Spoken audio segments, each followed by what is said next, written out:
Chancellor of University, Dr. Vidya Irvedkar, Dr. R. Raman, Vice Chancellor SIU, Dr. Rajiv, Dr. M. A. Shahil, registrar, उपस्थित सभी प्राध्यापकगण और विशेष रूप से आज मुझे जो भविष्य के हमारे नेशन बिल्डर हैं ऐसे मेरे युवा साथियों और बहनों, फेस्टिवल ऑफ थिंकर्स ये बहुत इनोवेटिव कंसेप्ट है। एक फिलोसोफर ने ऐसा कहा है कि पर्स एंड पर्सन, इसमें person is important, person and party, party means organization, उसमें party is important, and party and philosophy, इसमें philosophy is important. Philosophy, ideology, conviction, vision, ये भविष्य के विकास के लिए हमारे लिए बहुत आवश्यक है। और इसलिए अक्सर एक बात, मैं जब मंत्री बना था महाराष्ट्र में, तब American president John F Kennedy ji की एक स्टेटमेंट को मैंने याद रखा था और अपने ऑफिस में लिख कर रखा था। जॉन एफ कैनेडी, इन्होंने कहा था कि American roads are not good because America is rich, but America is rich because of American roads are good. Prosperity जो होती है वो रोड से आती है। किसी भी देश के विकास में इंफ्रास्ट्रक्चर बहुत इंपॉर्टेंट होता है, water, power, transport and communication. Without good infrastructure हमें कैपिटल इन्वेस्टमेंट, इंडस्ट्री डेवलप नहीं होती।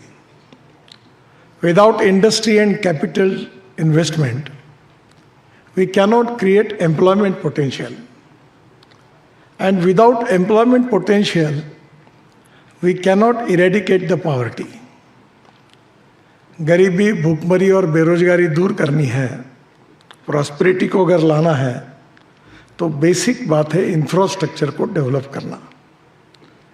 और इसलिए इंफ्रास्ट्रक्चर को डेवलप करना, इसमें से आज मैं आपके सामने रोड इंफ्रास्ट्रक्चर की बात कर रहा हूँ। और जब यहाँ मैं आ रहा था तो मैं ज्ञान मार्ग के पहले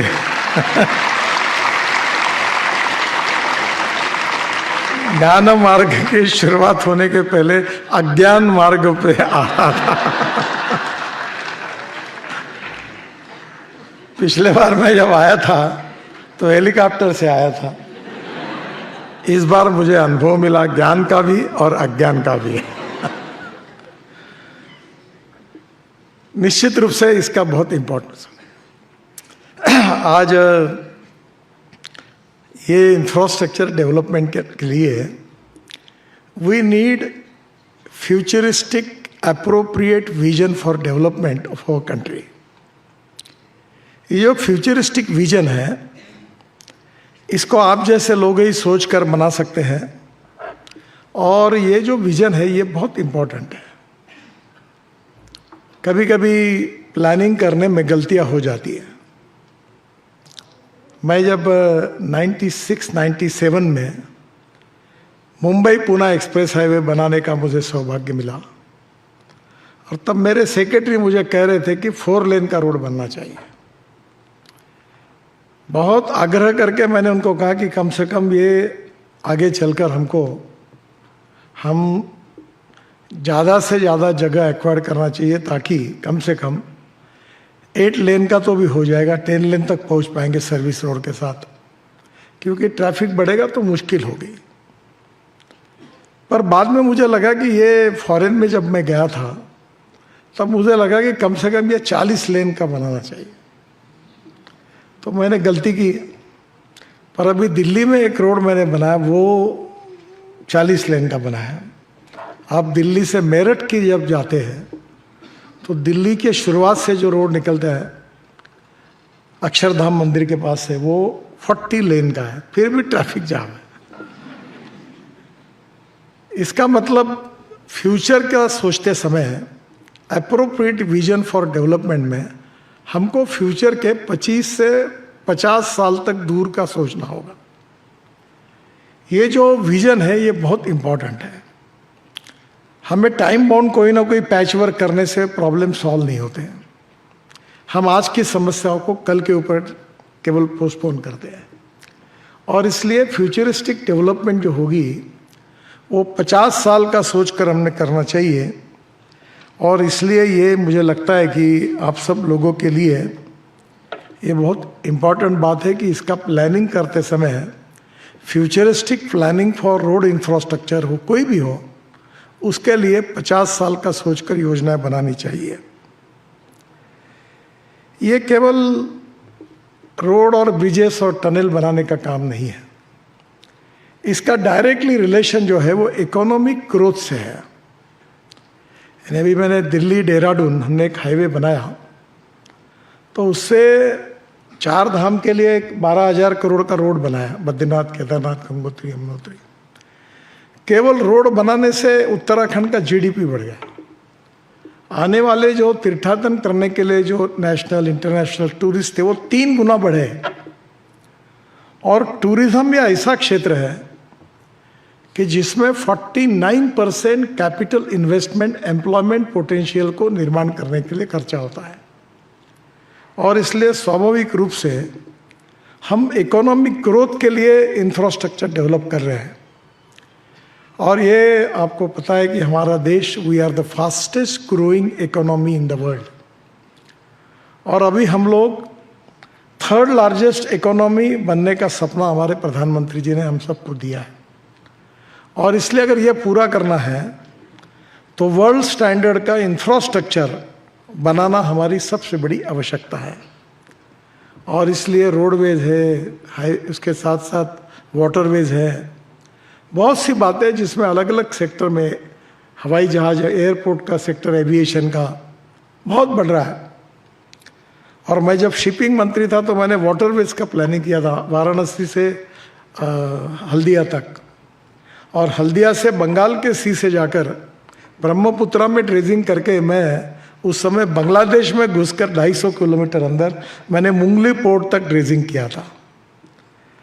क्योंकि पानी से जाने में फ़ायदा ये है कि रोड से जाने के लिए, फॉर एग्जांपल, अगर 10 रुपये का खर्चा आता है, रेलवे से जाने के लिए 6 रुपये, 6.5 रुपये का खर्चा आता है, तो पानी से जाने के लिए 1 रुपये का खर्चा आता है। और इसलिए logistic cost is very important. Trade, business, industry, export और इंपोर्ट, इसका संबंध लॉजिस्टिक कॉस्ट के साथ है। और आपको पता होगा कि कुछ दिन पहले हमारी लॉजिस्टिक कॉस्ट 14 से 16% थी। चाइना की लॉजिस्टिक कॉस्ट उसके जीडीपी की तुलना में 8% थी। अमेरिका और यूरोपियन कंट्रीज की लॉजिस्टिक कॉस्ट 12% थी।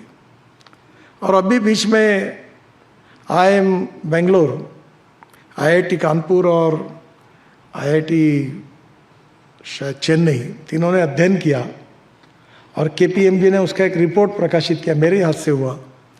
तो अब उन्होंने मुझे बताया कि हमारी लॉजिस्टिक कॉस्ट हाईवेज अच्छे बनने के कारण 6% कम हुई। अब ये 6% कम हुए बात को भी 6 महीने हो गए।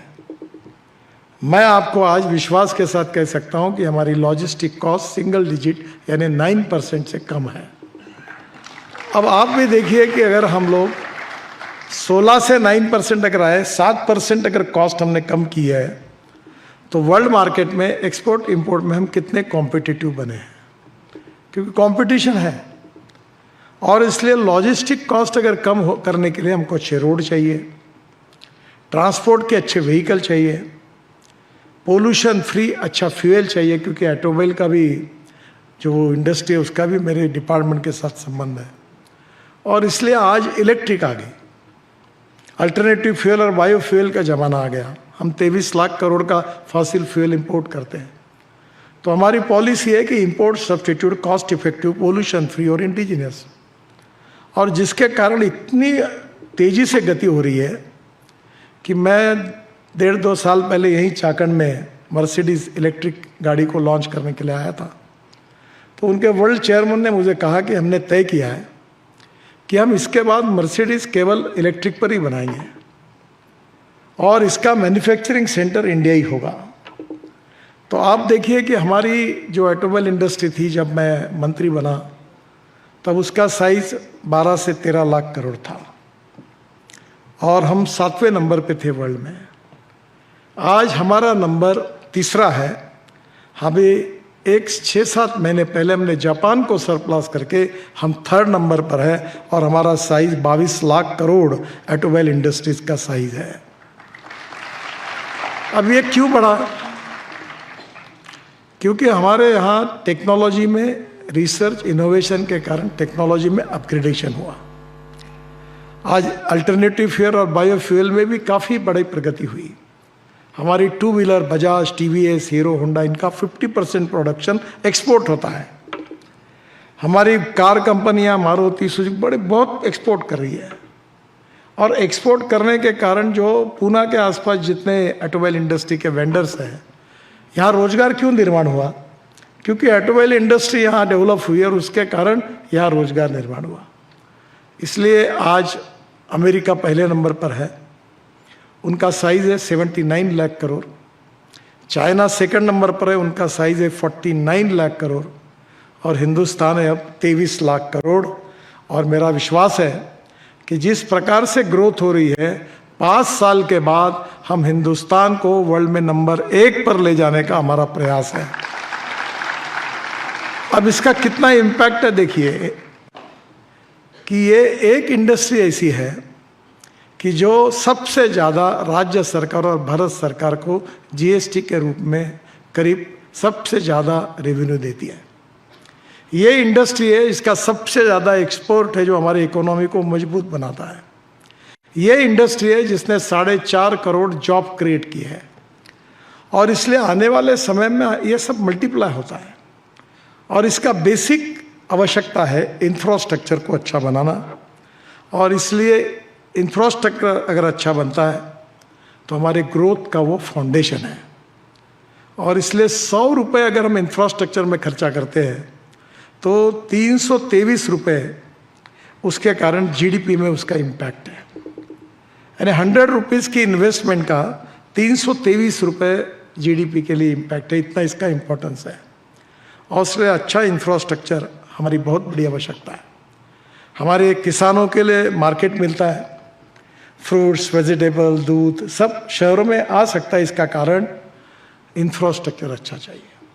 अटल बिहारी वाजपेयी जब प्रधानमंत्री थे तब मुझे उन्होंने एक काम दिया था कि हिंदुस्तान में 6.5 लाख गांव हैं, उन गांवों को मजबूत रोड से जोड़ने के लिए एक योजना बनाने की जिम्मेदारी मुझे दी थी। और उस समय मैंने एक योजना बनाई थी, उसका नाम था प्रधानमंत्री ग्राम सड़क योजना, जो आज सबसे फ्लैगशिप योजना है और जिस योजना के द्वारा कम से कम 5 लाख से ज़्यादा हमारे गांवों को जोड़ने का काम हुआ। तो उस योजना के रिपोर्ट में रिजर्व बैंक के डिप्टी गवर्नर, नाबार्ड के चेयरमैन मेरे साथ थे और उन्होंने अध्ययन करके बताया था कि अगर ये योजना होगी पूरी तो देश का जीडीपी 1,10,000 करोड़ से बढ़ेगा केवल रोड के इम्पैक्ट के कारण। तो किसानों को कितना फ़ायदा आप समझिए, उद्योगों को रॉ मटेरियल और कंज्यूमर्स के लिए कितना फ़ायदा है, युवाओं के लिए अपॉर्चुनिटी है एंटरप्रेन्योरशिप, इंडस्ट्री ओपन करने के लिए और रोजगार के लिए, और रिमोट एरियाज़ को मेन स्ट्रीम में लाने से, इकोनॉमी से जोड़ने से बहुत फ़ायदा होता है। आजकल आप कभी नॉर्थ ईस्ट जाइए, अरुणाचल, मेघालय, त्रिपुरा, नागालैंड, आसाम, ये सब जगह पर मैं 5 लाख करोड़ के रोड बना रहा हूँ। पूरा चित्र बदल गया। अब आने वाले समय में हिंदुस्तान में बड़े प्रमाण पर टूरिस्ट मेघालय, इधर अरुणाचल जाने लगे। मैं भी मेघालय में था, मुझे जब मैं कार्यक्रम में था तो मुझे बहुत मराठी में लोग बोल रहे थे कि कहाँ से आए, पुणे से आए, मुंबई से आए, अनेक लोग उधर पहुँचे हैं और टूरिस्ट के रूप में जा रहे हैं। क्यों? क्योंकि इंफ्रास्ट्रक्चर अच्छा हुआ। हम लोग कारगिल के नीचे एक झोजिला टनल बना रहे हैं जो लद्दाख, लेह को श्रीनगर से जोड़ती है। तो आप देखिए उसका इम्पैक्ट कितना है। कि पहले आप अगर हिमाचल प्रदेश में मनाली में जाओगे तो मनाली से हमें आगे हम लोग जब रोहतांग पास जाते थे तो 3.5 घंटे लगते थे, 3.5 घंटे। वहाँ एक अटल टनल हमने बनाई है तो 8 मिनट में निकल जाते हैं। अब 3.5 घंटे का और 8 मिनट का। और वहाँ से अटल टनल से बाहर आने के बाद बिल्कुल हिमालय के बीच में से इतना सुंदर एरिया है, हम 8 टनल बना रहे हैं और पूरा रोड वहाँ से हिमालय के बीच में से, वो सही एक्चुअली देखने लायक एरिया है। और वहाँ से हम आते हैं लद्दाख लेह में। फिर लद्दाख लेह में 6 महीना बंद रहता है ट्रैफिक, क्योंकि बर्फ़ के कारण -8 डिग्री -6 ऐसे डिग्री टेम्परेचर है। और इसलिए वहाँ हमने ये सब दूर करने के लिए जोजिला टनल बनाने का काम हाथ में लिया। 5 बार उसका टेंडर हुआ, उसकी एस्टिमेटेड कॉस्ट 12,000 करोड़ थी, पर हमने उसके ऊपर बहुत अच्छा काम 1.5 साल किया। और आपको बताते हुए मुझे खुशी हो रही कि अब वो 70% काम पूरा हुआ है और उसकी कॉस्ट केवल 5,500 करोड़ है। हमने 5,000 करोड़ रुपए एक प्रोजेक्ट पे बचा है, 5,000 करोड़। और वहाँ से नीचे अगर टनल पे खड़े रहेंगे तो बिल्कुल हमें वहाँ से हम लोग एक प्रकार से पूरा हिमालय ऐसा दिखता है। और वहाँ से बिल्कुल बाद में पाकिस्तान है। तो आप देखिए कि वहाँ से श्रीनगर आते हैं और श्रीनगर से आने के बाद जम्मू आने तक हम 36 टनल बना रहे, उसमें से 27 पूरी हुई। और वहाँ से कटरा, वैष्णो देवी के वहाँ से हम कटरा से दिल्ली हाईवे बना रहे, वो भी लगभग पूरा होते हुए आया है। और वहाँ से डायरेक्ट दिल्ली आएंगे अमृतसर से, और दिल्ली आने के बाद डायरेक्ट दिल्ली मुंबई हाईवे से जुड़ेंगे। तो दिल्ली से मुंबई अभी हमारा लगभग 75% तो काम पूरा हुआ है और अभी कोशिश कर रहे कि हमारे इस साल में 95% काम पूरा होगा और एक आधा पैकेज केवल रहेगा। तो 12 घंटे में दिल्ली से मुंबई, और यहाँ से मुंबई आने के बाद, मुंबई आने के पहले ही हम सूरत से, मुंबई और पुणे आने की ज़रूरत नहीं साउथ में जाने के लिए, हम सूरत से नासिक, नासिक से अहमदनगर, अहमदनगर से सोलापुर, सोलापुर से कर्नूल, और कर्नूल से त्रिवेंद्रम, कन्याकुमारी, चेन्नई, बेंगलोर, त्रिवेंद्रम, कोचीन, हैदराबाद, पूरे साउथ को जाएंगे। तो उत्तर भारत से जितने लोग आ रहे हैं, जिनको अब मुंबई से आते, मुंबई से पुणे आते, पुणे से सोलापुर, कोल्हापुर जाते, जाने की ज़रूरत नहीं, डायरेक्ट सूरत से निकलकर डायरेक्ट वो चेन्नई तक उधर साउथ में जाएंगे। 320 किलोमीटर कम जो डिस्टेंस है दिल्ली टू चेन्नई, 320 किलोमीटर कम हो जाएगा।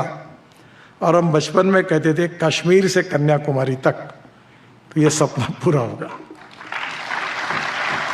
तो ये इतना बड़ा ट्रांसफॉर्मेशन होता है जो हमारी इकोनॉमिक डेवलपमेंट को, हमारी टूरिज़्म को, हमारी एम्प्लॉयमेंट पोटेंशियल को, हमारे एग्रीकल्चर सेक्टर को बहुत उसका बूस्ट मिलता है। Better connectivity, better opportunities.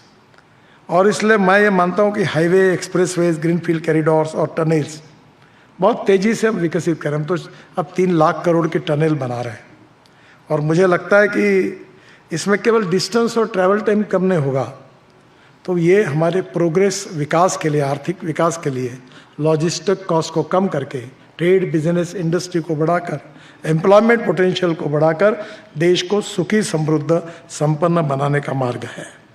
और इसलिए नेचुरली मुझे लगता है कि ये हमारे लिए बहुत ही इम्पॉर्टेंट है।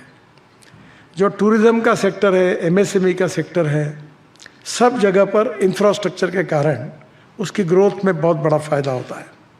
और उसमें जो हमने अभी प्लान किया है कि ऑल इंक्लूसिव इंफ्रा डेवलपमेंट जो कर रहे हैं, उसमें high speed corridors, tunnels for all weather connectivity, fort connectivity, religious and tourism connectivity, Palkhi Marg जैसा अभी ये पंढरपुर को देव आळंदी से जोड़ने वाला 12,000 करोड़ का पालकी मार्ग अभी हमने लगभग पूरा होते हुए आया है, आखिरी इसमें है, और जिसके कारण अब बड़े प्रमाण पर लोग आसानी से जा सकेंगे। तो मुझे लगता है कि ये जो डेवलपमेंट है, ये निश्चित रूप से ये केवल सुसह्य जीवन नहीं देता, पर आर्थिक समृद्धता और संपन्नता भी लाता है। और इसलिए असली उद्देश्य हमारा कनेक्टिविटी नहीं है, अपॉर्चुनिटीज क्रिएट करना है। और अपॉर्चुनिटी क्रिएट करने में आप जैसे युवा जो है, जो नॉलेजेबल भी है, और मुझे लगता है कि उनकी विजन भी है, काम करने की इच्छा भी है, इसमें मैं अक्सर एक बात कहता हूँ कि पैसे की कोई कमी नहीं होती। अब आपको भी ताज्जुब, मैं आपको एक मेरी केस आज देकर देने वाला हूँ स्टडी करने के लिए, और वो ये है कि विदाउट मनी बहुत से काम हो सकते हैं। पैसा बहुत है, मेरे पास अब 15 लाख करोड़ रुपए पड़े हैं। मेरा प्रॉब्लम पैसे का नहीं है, पैसा खर्चा नहीं हो रहा, ये प्रॉब्लम है। क्योंकि ये जो प्रोडक्टिव एक्सपेंडिचर है, इससे इनकम क्रिएट किया जा सकता है। और इसलिए मैं आपको यही बताना चाहता हूँ कि टेक्नोलॉजी में upgradation, innovation, entrepreneurship, science, technology, research, skill and successful practices, जिसको हम नॉलेज कहते हैं, वो conversion of knowledge into wealth is the future. और आपको एक बात याद रखिए कि नॉलेज के साथ एक बात बहुत आवश्यक है, वो है वायबिलिटी। आप कोई भी प्रोजेक्ट को डिजाइन करोगे तो first of all proven technology, economic viability, availability of raw material and marketability of the finish product, चारों बातों के आधार पर जब आपका प्रोजेक्ट टीपीआर बनेगा, तब आपकी विजन जो होगी वो सक्सेस ही होंगी। और इसलिए अभी हमने टेक्नोलॉजी लगातार अपग्रेड हो रही है, हम काफ़ी नई नई टेक्नोलॉजी को यूज़ कर रहे हैं। जैसे टेक्नोलॉजी इंफ्रास्ट्रक्चर, ये भी हमारा बैकबोन है। क्वालिटी मॉनिटरिंग बेहतर होनी चाहिए। हम कितने अभी ये 27 साल से मैं मुंबई पुणे हाईवे मैंने बनाया, कोई गड्ढा नहीं है उसके ऊपर। है क्या कोई गड्ढा? आप जाते हैं ना कभी? अभी भी रोड अच्छा है, पर उसकी न्यूज़ नहीं छपती पर कोई रोड दूसरे भी राज्य सरकार का वो और गड्ढा है, मिसिंग लिंक, और उसमें वो मेरे समय फॉरेस्ट ने परमिशन नहीं दी थी, तो मैं नहीं बना पाया था। अब वो महाराष्ट्र सरकार ने बनाई, वो गिर गई तो भी सोशल मीडिया मुझे ठोक रही थी कि ये गिर गई तो इसलिए अभी ये सोशल मीडिया का एक फायदा हुआ कि ये क्वालिटी कंट्रोल के लिए बड़ा उपयोगी हो गया। फटाफट ध्यान में आता है कहाँ गड़बड़ हुई है। और इसलिए हमने टेक्नोलॉजी में एक नए बातें, एक व्हीकल तैयार किया है जो रोड की पूरी क्वालिटी, सब बातों के डिटेल हमको दे सकता है। डायरेक्ट सैटेलाइट से लिंक है, हमारे ऑफिस में डाटा आता है। NSV, LiDAR, drones, AI, dash cam, ये सब टेक्नोलॉजी का उपयोग इंफ्रास्ट्रक्चर में करना ये बहुत आवश्यक है, जिससे क्वालिटी मॉनिटरिंग बेहतर होगी, डिफेक्ट जल्दी आइडेंटिफाई होंगे, मेंटेनेंस प्रिडिक्टिव हो रहा है, और इसलिए प्रोजेक्ट डिलीवरी फास्टर हो सकती है। ये जो है इम्पॉर्टेंट चीज़ है कि रिपेयर आफ्टर फेल्यूर, इसके बजाय हमें टेक्नोलॉजी का उपयोग करके, एआई का उपयोग करके predict before failure, that is to be very important. और इसके लिए भी एआई का उपयोग करके हम काफ़ी बातों की जानकारी ले सकते हैं, और ये इसमें धीरे धीरे काफ़ी बातें विकसित हो रही है, और मुझे लगता है कि इसका उपयोग होगा। एक इम्पॉर्टेंट चीज़ है जिसके लिए हमारी कमिटमेंट है। 3 इम्पॉर्टेंट ईज है हमारे सोसाइटी के, हमारे देश के लिए बहुत इम्पॉर्टेंट है: ethics, economy, ecology and environment. और इसलिए केवल हम लोग काम करते समय ये सोचें कि हमें इकोलॉजी एंड एनवायरनमेंट को भी कैसे प्रोटेक्ट करना है, इकोनॉमी को बढ़ाना है। और दूसरी बात तो मैं अक्सर आपको आग्रह से कहूँगा, आई डोंट नो कि आपका ये सब्जेक्ट है कि नहीं है, knowledge with ethics is very important. Knowledge without ethics बिल्कुल काम का नहीं है। आपकी होशियारी जो है वो अगर इथिक्स के साथ होगी, बहुत उपयोगी है।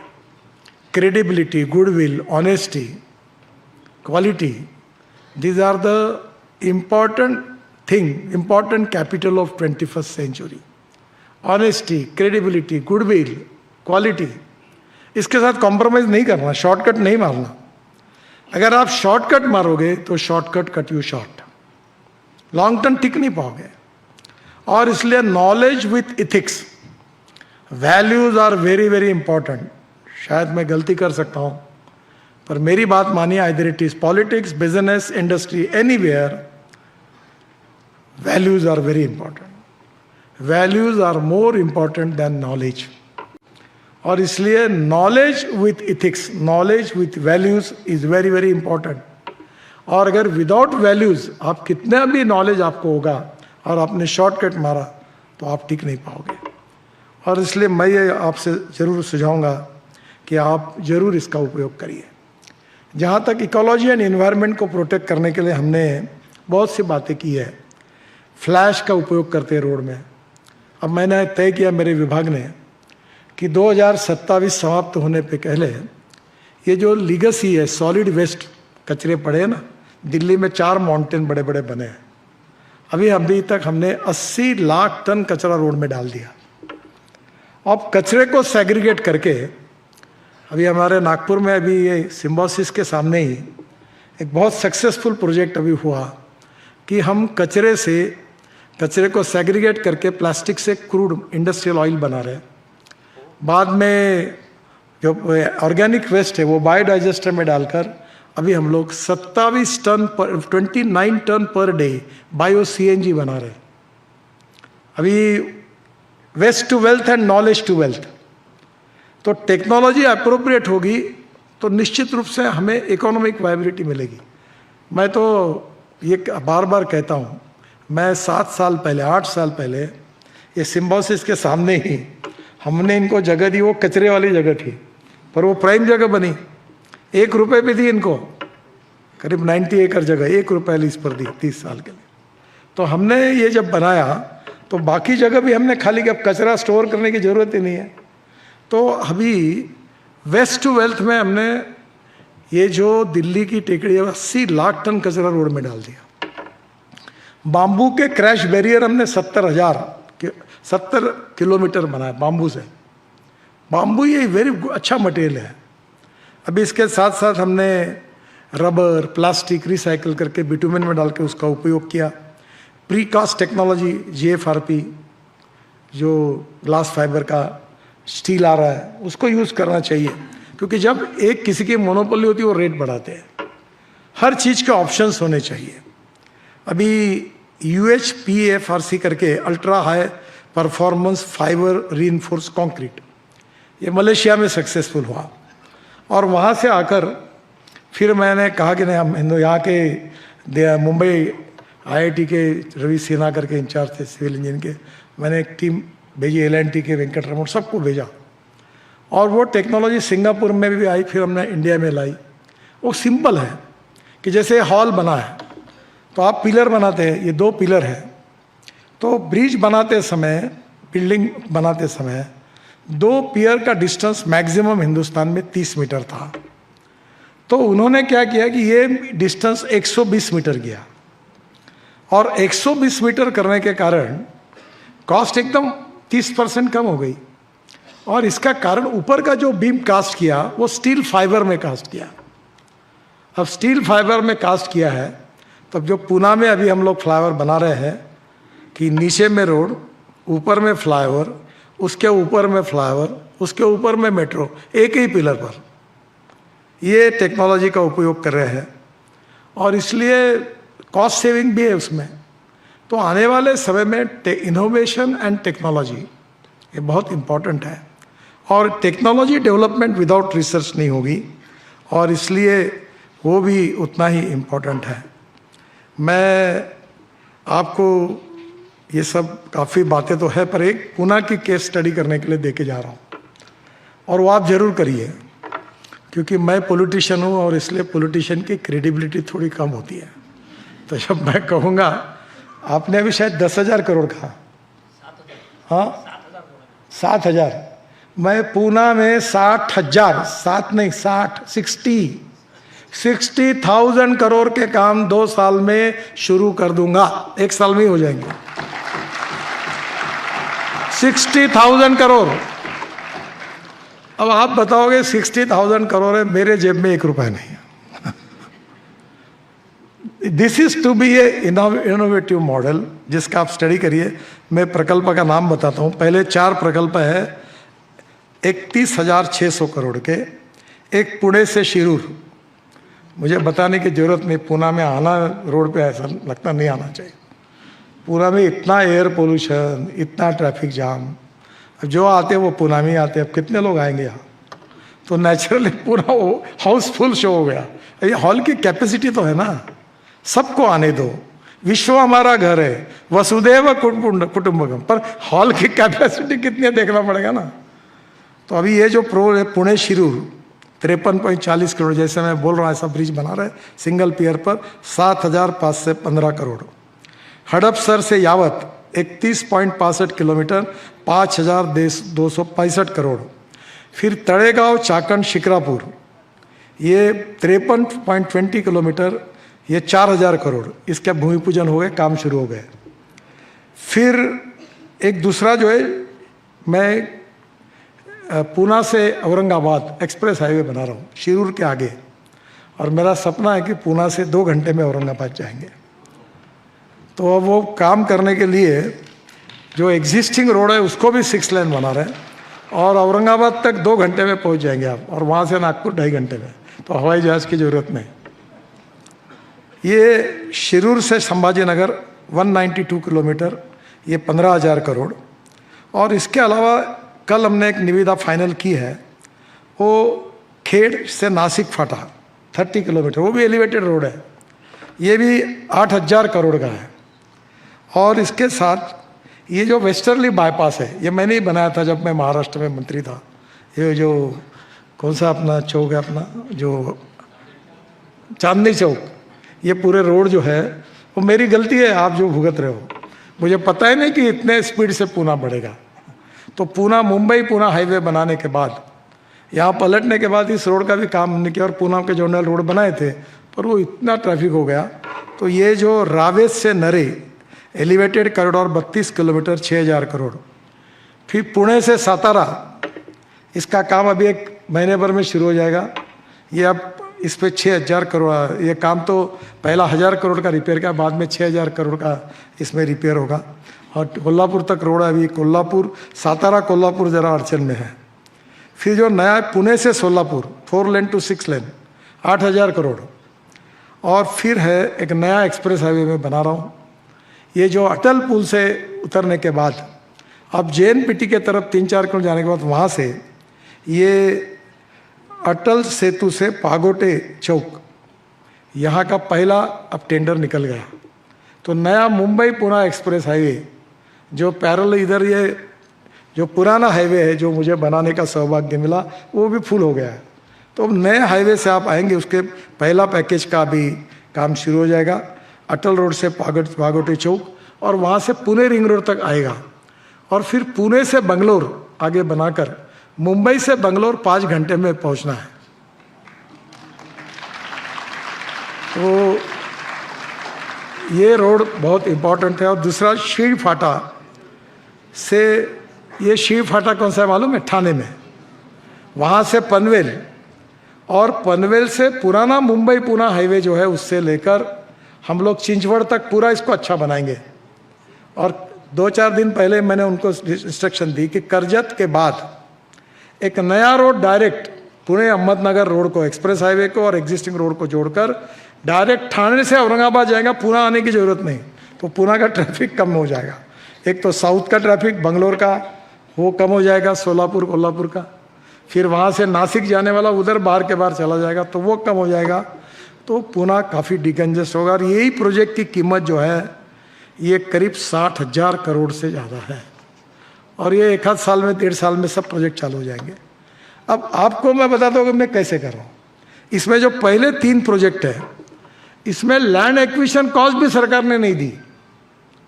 मैंने महाराष्ट्र सरकार को एक रिक्वेस्ट की थी कि ये प्रोजेक्ट अगर होंगे तो आपको सीमेंट और स्टील को GST मिलेगा, तो ये अगर आप मुझे माफ़ कर दो स्टेट गवर्नमेंट का हिस्सा, तो दैट इज़ नोशनल लॉस। तो उन्होंने, अजीत दादा थे और देवेंद्र जी ने मुझे उनका GST माफ़ कर दिया। फिर दूसरी कंडीशन मैंने उनको डाली कि आप जो सैंड लगेगी, स्टोन होगा, उसकी रॉयल्टी फ्री करो, मट्टी लगेगी, मुरूम लगेगा, फ्री कर दो। वो उनने कर दी। अब नेचुरली इससे कॉस्ट कम हो गई, और इसके कारण फिर मैंने ये कहा कि इसमें अभी टोल भी बोलेंगे आप लगेंगे तो टोल से वसूल करना। अभी हमने नई सिस्टम लाई है कि आपको 3,000 रुपये का पास लेना है केवल, तो 3,000 रुपये में 200 टोल फ्री, यानी 15 रुपये टोल पड़ेगा। तो कुछ भी नहीं है। अभी मुझे पहले लोग बोलते थे मुंबई से पूना टोल, एक तो नाटक बना था मराठी में, तो वो नाटक में वो जब वो टोल पे खड़ी होती गाड़ी होके आते हैं तो बोलते क्या हुआ, बोले नितिन गडकरी आड़ा पड़ा। तो मैंने लोगों को कहा तो लोग नाराज होते हैं। देखिए, जब मुंबई पुणे एक्सप्रेस हाईवे नहीं था तो मुंबई से पुणे जाने के लिए 8 से 9 घंटे लगते थे। शायद आप में से उतने लोगों को अनुभव नहीं होगा। कोई टैंकर अगर ये होता था तो एक एक दिन 24 घंटे तक लोग अटके रहते थे। अब आप 2.25 घंटे में जा रहे हैं, तो 9 घंटे के बजाय 2.25 घंटे अगर गाड़ी चलती है तो आपका फ्यूल कम चलता है, टाइम बचता है। तो फ्यूल की जो बचत होती है उसमें से थोड़ा टोल दिया। If you want good services you have to pay for it. तो यही प्रिंसिपल है। तो ये 15 रुपये का टोल है तो 3,000 रुपये का पास है, तो कार वालों के लिए कोई नहीं, और स्कूटर वगैरह तो अलाउ ही नहीं है इसमें। अभी बाकी लोगों के लिए और हम लोग सोच रहे, पर अभी तक कोई सोल्यूशन नहीं निकाल पाए, क्योंकि ये इनकम पर हमारा पैसा डाल के फिर हम काम करते हैं। तो ये इसमें इतना ट्रैफिक है, ट्रैफिक को पीसीयूज में बोलते हैं। तो अभी जो कॉन्ट्रैक्टर आए 2, एक वेस्टबर्न करके कंपनी और दूसरा और एक है, उन्होंने लैंड एक्विजिशन के भी पैसे कॉन्ट्रैक्टर ने दिए 800 करोड़ रुपए, और हमने उनको अलाउ किया, उनका एक टाइम टेंडर निकाला, उसमें कुछ समय वो टोल लेंगे। तो लैंड एक्विजिशन के भी पैसे 3 रोड के काम शुरू हो गए। अब प्रॉब्लम ये आया कि मुंबई पुणे से औरंगाबाद रोड नॉन वायबल हुआ। इसका कारण पुणे से अहमदनगर पर 4 टोल थे, वो महाराष्ट्र सरकार को रोड दिया था, उन्होंने एक को दे दिए, उसको मैं कैंसिल नहीं कर सकता। फिर मैं सोच रहा था अब क्या करना, पैसे कैसे करना। एक दिन मेरे मन में आइडिया आई कि ये शीड़ फाटा से पनवेल और पनवेल से जो ओल्ड मुंबई पुणे हाईवे है वो 2018 वो मैंने ही MSRDC को दिया था, क्योंकि वो road Mumbai Pune highway viable नहीं, ज़रा लॉस जा रहा था, तो ट्रांसफ़र किया था। तो अब वो रोड उसके बाद में महाराष्ट्र सरकार ने 8,000 करोड़ रुपए लेके मोनेटाइज किया। अब वो 28 में ख़त्म हो रहा है। तो मैंने कहा मुझे वापस दो मेरा रोड। तो अब वो रोड मैं वापस ले रहा हूँ। तो वहाँ से ये शीड़ फाटा से पनवेल से लेकर चिंचवड़ तक, पिंपरी चिंचवड़ तक, ये ओल्ड मुंबई पुणे हाईवे ये बनाऊंगा, और इसको आगे से कर्जत से आगे जाकर डायरेक्ट पुणे अहमदनगर और पुणे अहमदनगर एक्सप्रेस हाईवे जो बना रहे हैं औरंगाबाद, उसको जोड़ देंगे। तो ये रोड को मैं मोनेटाइज करके इसके पैसे से लैंड एक्विजिशन करूँगा पूरे औरंगाबाद का, और लैंड एक्विजिशन के लिए मुझे 2,500 से 3,000 करोड़ चाहिए। तो इधर से रेस करके उसका, तो मैंने कहा पुणे मत कहिए, ये ठाणे टू औरंगाबाद कहेंगे उसको, शीड़ फाटा। तो उसको चेंज किया, तो अब वो उसका टेंडर निकालेंगे। मैं बहुत बार एक बात कहता हूँ कि if there is a will there is a way, and if there is no will there is only survey, discussion, seminar, committee, sub committee and research group. आपके यहाँ ऐसा नहीं होता होगा। पर जनरली विद्वान लोग सेमिनार, चर्चा, बहस खूब करते हैं। ये ऐसे विद्वान नहीं चाहिए। Knowledge with practical implementation is very important. अगर आप ज्ञान ही देते रहोगे तो कैसे चलेगा? प्रैक्टिकल तो होना चाहिए। We are solution providers, we are not problem creators. मेरा अनुभव, जो विद्वान लोग होते हैं वो बहुत विद्वान लगा के वो प्रॉब्लम क्रिएटर बनते हैं। मैं कभी कभी सरकारी ऑफिस में कुछ लोगों को कहता हूँ, कहाँ से? बोले IIT से। मतलब क्यों आते हो ऑफिस में? मत आओ ना। तुम नहीं आओगे तो भी सरकार का और देश का फायदा होगा, तुम्हारे आने के कारण तकलीफ होती है। रोज आके निगेटिव लिखते रहते हैं। हमारा positive attitude, approach, commitment for development, transparency, corruption free system, fast track decision making process, और ultimately we are committed to the nation. हमें लोगों का जीवन सुसह्य बनाना है, डोमेस्टिक हैप्पी ह्यूमन इंडेक्स को बढ़ाना है, और लोगों को तकलीफों से मुक्ति दिलानी है। ये हमारा उद्देश्य है। ये करना कितना कठिन है, ये क्यों नहीं करना चाहिए, ऐसे विद्वान लोग मत तैयार करिए। जो है वो क्या प्रॉब्लम कितना भी कठिन है, we will find out the solution. There are some people who convert problems into opportunities, and there are some people who convert opportunities into the problems. तो मुझे लगता है ये प्रॉब्लम क्रिएटर मत बनिए। अगर आपकी इंटेंशंस अच्छे हैं, आप समाज के लिए, गांव, गरीब, मजदूर, किसान, समाज, देश के लिए काम करते हैं, तो find out the way out, solution provide करो, और ये पॉसिबल है।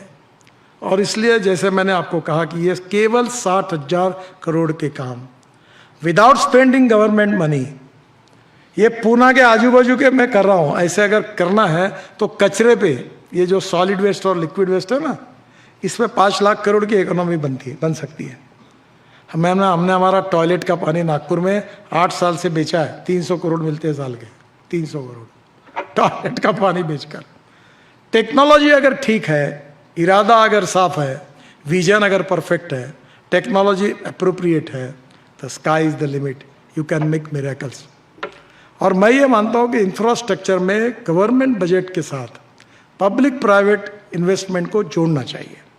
अभी मैं कैपिटल मार्केट में जब जाता हूँ, मुंबई स्टॉक एक्सचेंज में, हमारे इनवीट और टीओटी मॉडल में, जब लड़ाई चल रही थी ये यूक्रेन की और रशिया की, तब प्रॉब्लम थे। अभी तो मैं गया था इनवीट मॉडल में, उस दिन अमेरिका और ईरान की वॉर चल रही थी।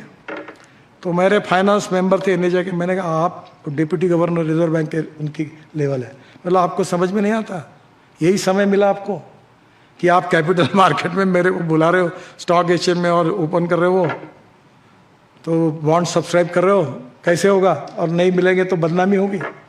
बोले साहब चिंता मत करो, आपका नाम का ठप्पा है, होगा। मैंने कहा आप मुझे निश्चित रूप से, मुझे लगता है कि डिफिकल्टी में डालोगे।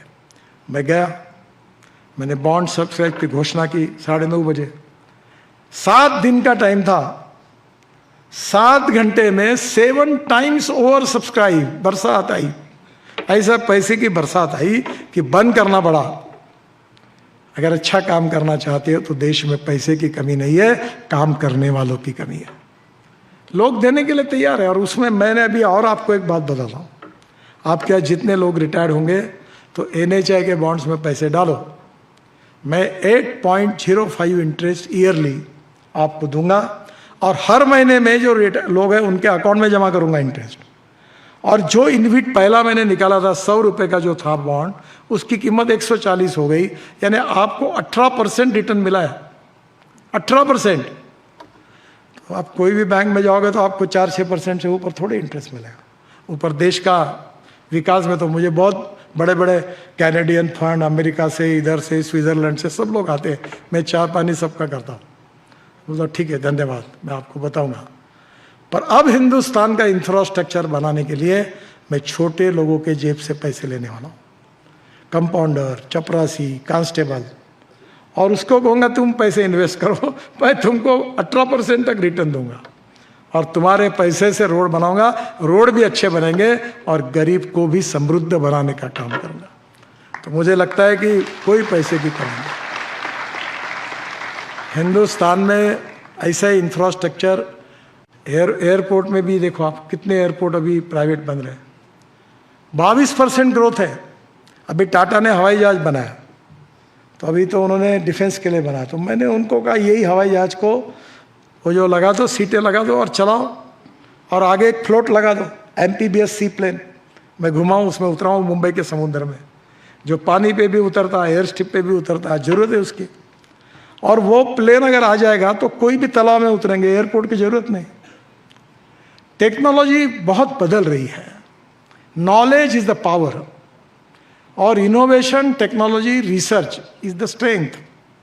और नई नई टेक्नोलॉजी का उपयोग करके इकोनॉमिक वायबिलिटी के साथ अगर प्रोजेक्ट इंप्लीमेंट करेंगे तो 100% सक्सेस मिलेगा। हिंदुस्तान के इंफ्रास्ट्रक्चर में इकोनॉमिक वायबिलिटी काफ़ी है। तो कभी कभी ये होता है कि यहाँ से पैसा लेके वहाँ दे दे, ये अरुणाचल, मेघालय, त्रिपुरा में वायबिलिटी नहीं जो पूना में है, तो फिर यहाँ का पैसा वहाँ, वहाँ का वहाँ, देश एक ही है ना। और यही तो है कल्याणकारी राज्य में कि जो होगा उससे लो, और जिसके पास नहीं है उसके लिए करो। और इसलिए मुझे लगता है कि आने वाले समय में तेज़ी से बढ़ता हुआ इंफ्रास्ट्रक्चर हिंदुस्तान की ग्रोथ को बढ़ाएगा, और उसमें पब्लिक प्राइवेट इन्वेस्टमेंट काफ़ी अच्छी आएगी, और रोड सेक्टर में तो काफ़ी आई है। और मुझे लगता है कि आप जब आगे जाकर आपको किसी फील्ड में जाओगे तो निश्चित रूप से इस देश के विकास के लिए आपके इनोवेटिव मॉडल आप तैयार करिए। देश में पहला बीओटी मॉडल तैयार करने का मौका मुझे मिला, फिर हाइब्रिड एन्युटी हुआ, फिर टीओटी हुआ, फिर इनविट हुआ, अब ईपीसी विथ 15 ईयर्स गारंटी, ऐसे अलग अलग मॉडल बने और लोगों ने ही सुझाए। तो मुझे लगता है कि इच्छा शक्ति के साथ अगर होगी तो निश्चित रूप से स्काई इज़ द लिमिट। आने वाले समय में हम सब के प्रयासों से सुखी, समृद्ध, संपन्न, शक्तिशाली हिंदुस्तान बने, हम विश्वगुरु बने, दुनिया की आर्थिक ताकत बने। एग्रीकल्चर, इंडस्ट्री, डिफेंस, एजुकेशन, सब सेक्टर में हम विश्व में प्रथम क्रमांक पर जाए और हमारा देश सुखी, समृद्ध, संपन्न बने, यही हमारा सबका सपना है।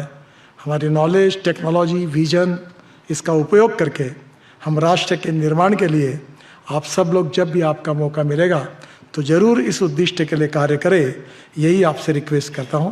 बहुत बहुत धन्यवाद, नमस्कार। एबीपी माझा, उघडा डोळे बघा नीट।